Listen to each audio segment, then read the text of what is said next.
The takeover with the radio goddess Moet. Now, when we are talking about queens in our industry, there tends to just be one name that tends to come up. And it's really, really good that I finally have her in the studio with me. Hey, Tiwa Savage.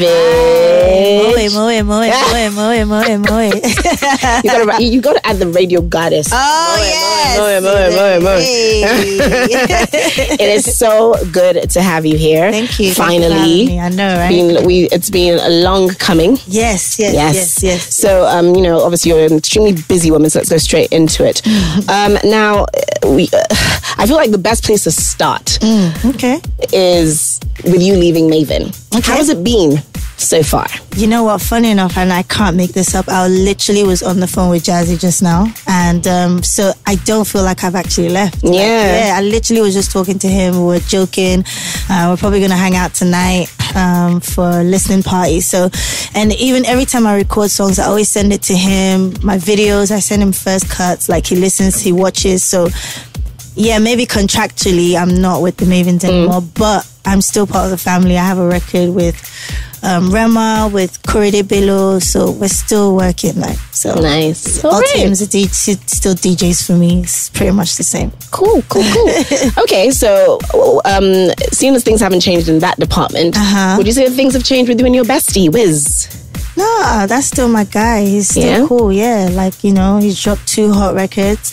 Definitely, it's all love, all support. Definitely a cool. Okay. We're still so close. One of the closest people I know in the industry.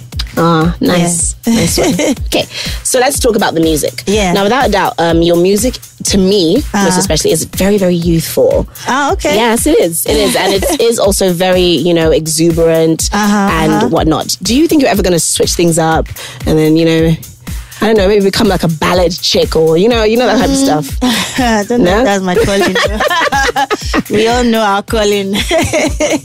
But on my albums, I do have slower songs. I have ballads and stuff. So I think that's where I'm able to showcase the different, sides of Tiwa. But we all know that, pop records is what sells. It's what puts food on the table. Aside from that, I love it. So I'm just literally just doing what I love. Yes. Okay. Good one. Okay, so let's talk about the brand Tiwa Savage. With your music, with even the way you dress, with just everything. Yeah. You are quite a sexy brand. Okay. Yes. Do you see yourself as a sex icon? To be honest, I see myself as a cross between tomboy and sexy. So I don't.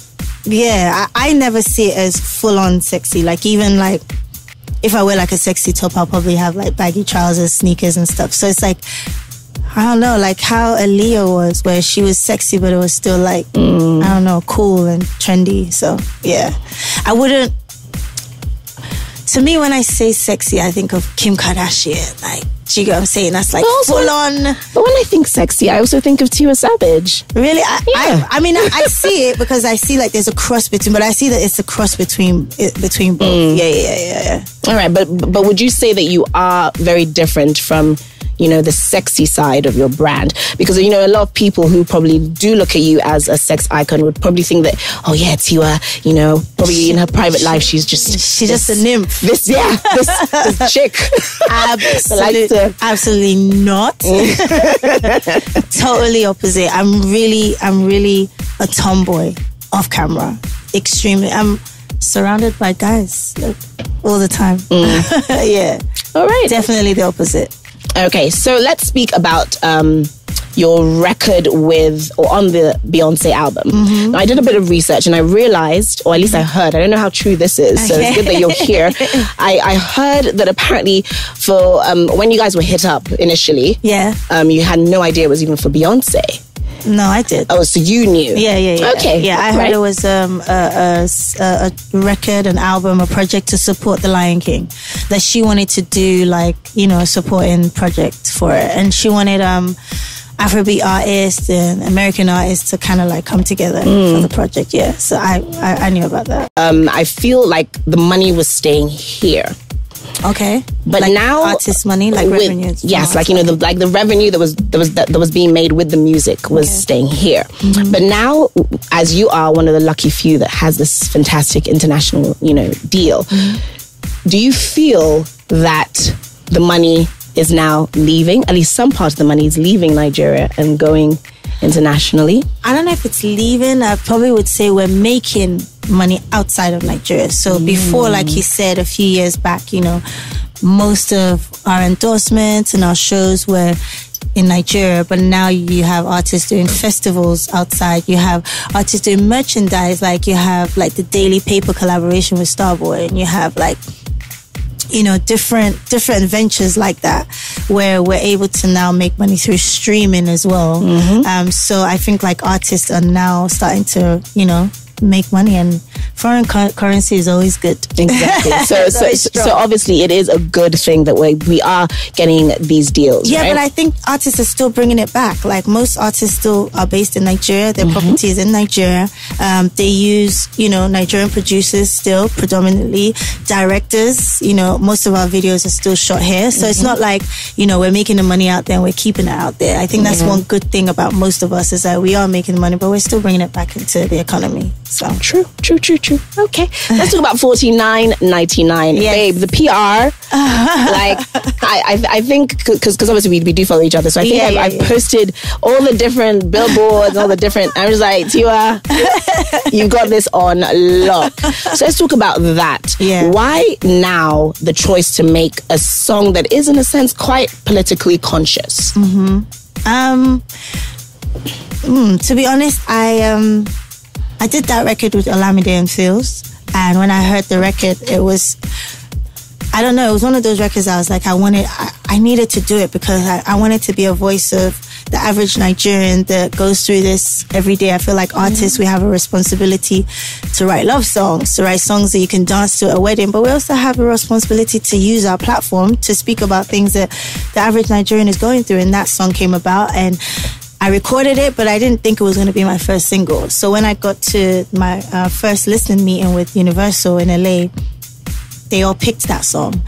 And I didn't want to contest it, because I felt like, wow, they're allowing me to be me. Like, most of the song is in Yoruba or Pidgin. So they didn't go for the, you know, I have like the Sugar Canes and all those type of records that I thought would have been a better crossover song. But they were like, nah, like, we want you to stay in your pocket.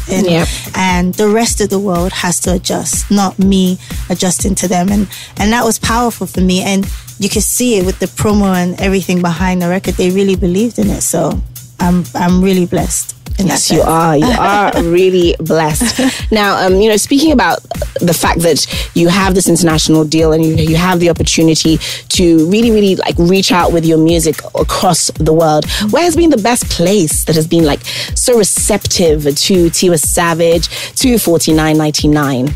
Where has been the best place that you've sort of performed, or at least maybe granted an interview?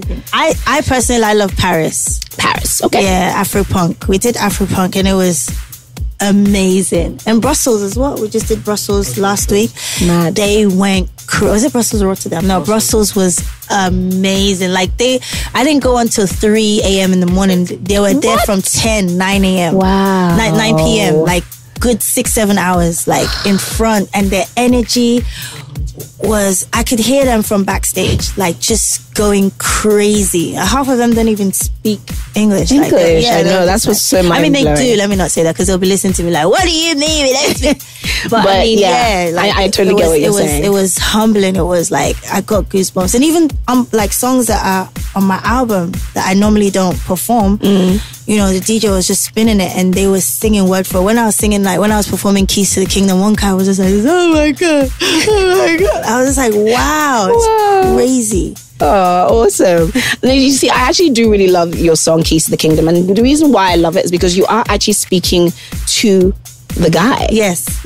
And not the girl. Yeah. Why did you decide to do that?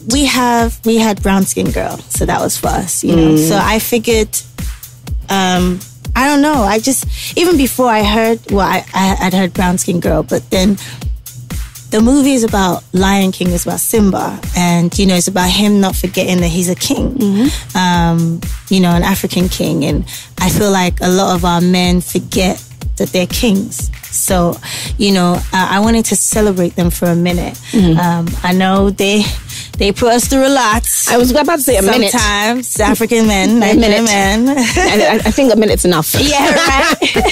But I feel like if we encourage them, if we teach them how to love and how to value who they are, like I think there will be a change. It really would make a massive difference. Yeah, hopefully. You guys stop breaking our hearts. Yes, please stop. Mecca. What do you mean?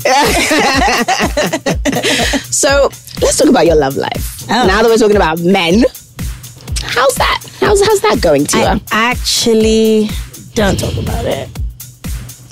Yeah, just because I feel like everything is so public. I feel like I need that one thing to just like, you know, keep to my heart. So I'm not gonna say whether I am or I'm not. Okay, but at least are you happy? Definitely. Okay. Absolutely. I'm happy. Nice. All right. Well, you know, to round things up, as I said, it's so great having you here. Thank you. To round things up, do you have anything that you are afraid of? Oh, yeah, I'm afraid of God. Of God? Yeah, I have fear of God. Like, so certain things, like certain decisions I might want to make, like that's Holy Spirit will just, Tiwa, nah, you can't do that. Or you can't think like that. Like a lot of things in my head, I'm just like, nah, I can't. Yeah, so yeah, I definitely have a fear of God. And I have that fear with God with everything. Like, you know, I don't take things for granted because of that fear. Like, it could be here today, gone tomorrow. Not even just your life, your career, your happiness, your health. You know, so yeah, because of that, it humbles me. Like, I feel like it's definitely been that one thing that's kept me going and kept me humble and sane in this industry. It's just to have that fear that it could all be gone tomorrow. Okay, well, the main reason I actually even answered that question was just because I sort of felt that maybe you would say societal pressures. No. But no, you're not afraid of societal pressures? I don't see it as fear. I see it as challenge. A challenge, Like, okay. I don't see it as like I'm scared of like anything. Like, I'm just, I do it and I take it as it is. Good decision, bad decision, it is what it is. Like, and I have to live with it, and that's how life is. So yeah, it's more of a challenge. And when you've done this, like you're in the public eye, you know that tomorrow is something else. It's gone just like that. And literally, like, you could release a bad song today and then tomorrow you release a hit record, and it's like, didn't you remember that you put out that song? Everyone was just like, what's he thinking or what's she thinking? So you can't pay too much attention to the pressures from society. Like, True. Yeah, you can't. Aww. Thank you so much, Tiwa. You're so awesome. you. Thank you for coming on the show. We love the new record. Hey. Can't wait for the next one. Yes, When's that one dropping? We're working on it in a couple of weeks. Oh! Yes. Oh my gosh, we haven't even digested $49.99. No, there's no time. No time to check time. All right, well, thank you so much for coming on the show. Thank you. This is a special warning. Sound City has taken over your radio.